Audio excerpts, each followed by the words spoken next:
Okay, we're recording. Look at that big bowl of peppers. So what we got there is some habaneros and cayenne peppers. Today I have my grandson here with me, and we are making some fermented hot sauce. Will you rinse this for me? So I'm going to show you where we've started. I have used this right here, this pink Himalayan salt, 3 tablespoons per quart, and I microwaved them to try and get it to dissolve a little bit, and wasn't sure how many peppers we were gonna wind up using. We went out and picked peppers in the garden, and I recorded that, but I didn't record it. It didn't come out. Michael? That's a little loud. I'm recording a YouTube. Alright, so what I'm going to do here, so we got 3% salt. You don't want iodized salt. Usually the pink salt, I think there's some gray salt you can use. But the iodized salt will kill all bacteria. And I'm going to try cutting these because it just seems to make sense. What we're going to do here is we're just going to expose the whole innard. Some people remove the seeds and all that. It's not necessary from what I understand. I don't know. This is the first time doing this. So it's kind of an interesting science experiment I'm doing with my grandson here. Now, the reason why we're doing peppers is that my, oh, I forgot to rinse them. Or did you rinse them? Okay. We had a little bit of ants, so I wanted to make sure we rinsed them.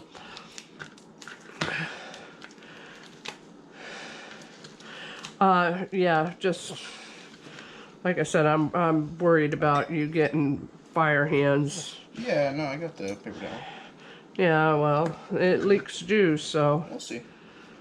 Like I said, you might feel it later. Well, you know what? I think that's part of the experience. I don't think so. I don't think you'd be happy with that experience. Yeah. I think it'd be pretty fun.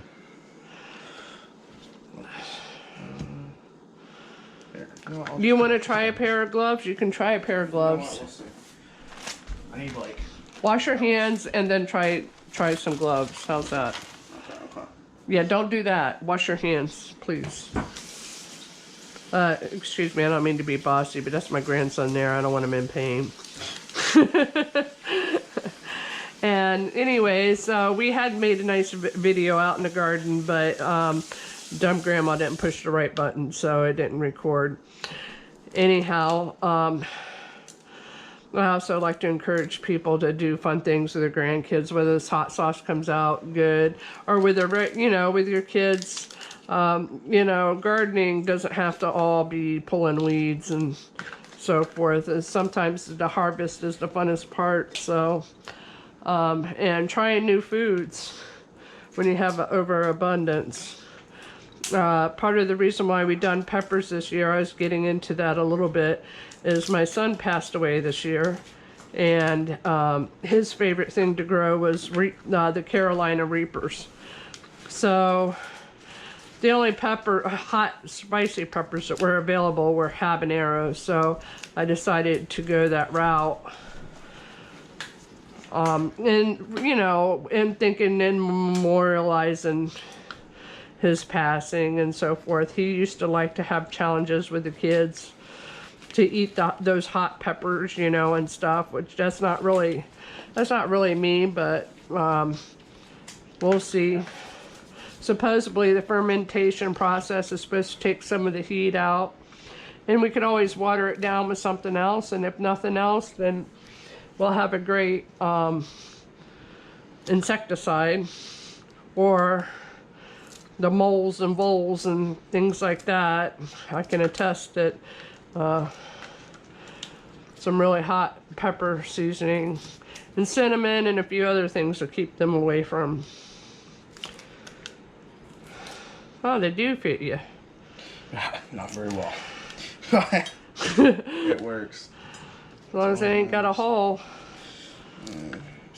Actually, I usually have to wear XLs, if not XXLs. Let's try saying hi to Mom again.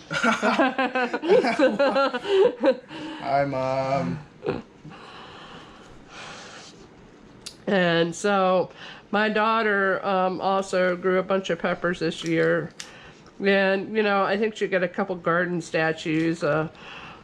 My son's nickname was Froggy, and I think she got a couple little frogs that she put in her pepper garden in memorial, you know.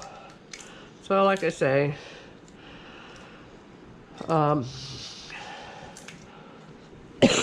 boy, I'm getting some breathing of that.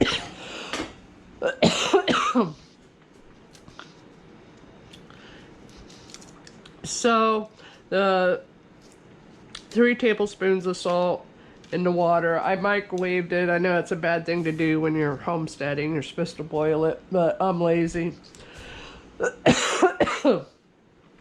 And that's all we're gonna do is we're gonna cut peppers. We're gonna put these weights on. We're gonna cap the lid. I'm gonna cut for a minute and come back when we're finishing up these jars. So hang on, you'll see me in 2 seconds. All right, let me make sure this is on this time. Yes, you are on. Okay, so as you can tell, we're finishing up here. Hopefully you got a good view. Anyhow, so I had to take a break for coughing. Something about the air while we were doing this was making me cough, so anyhow, even when you have gloves on, like when I clean up, I'm gonna have gloves on and so forth, so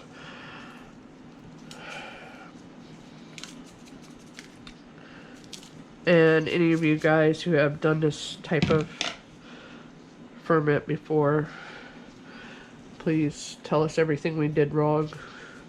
Now I'm gonna go ahead and mix this. I'll have Nathan go ahead and I'd pour it to say maybe there, and then we'll put our weight on, you know, like about 1 inch down from the, whoop.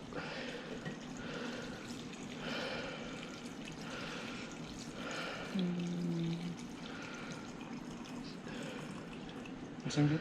It looks good to me. We're gonna go ahead and do this. Whoop. There's one little straggler right there. Maybe you can throw that in this one, please.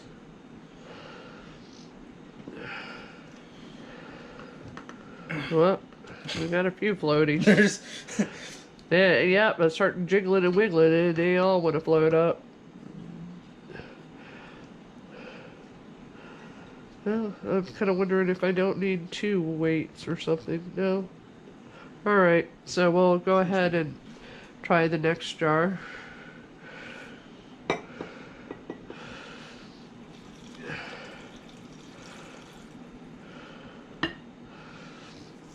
Here's another jar of salt water. Oh, here, you might want to mix it a little. Like I said, it would have probably been better to boil the water. I used a microwave instead and then let it cool to room temperature before doing this, but I don't plan ahead, so.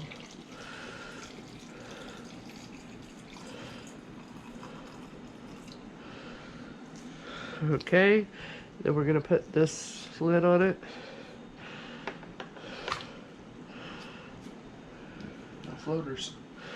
Okay, so we'll go ahead and we've got these, I have these, they're fermenting lids, and supposedly they let the gas build up out.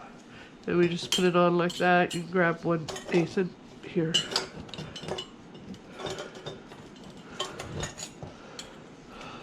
We'll still check on them daily to see how they're doing. But yeah, this type of ferment does require air release daily if you don't have a fermentation lid. So, and that's it for our fermented pepper experiment. Okay, so we'll update you when we know several days from now how this is turning out. Okay, thank you. Goodbye. Like and subscribe.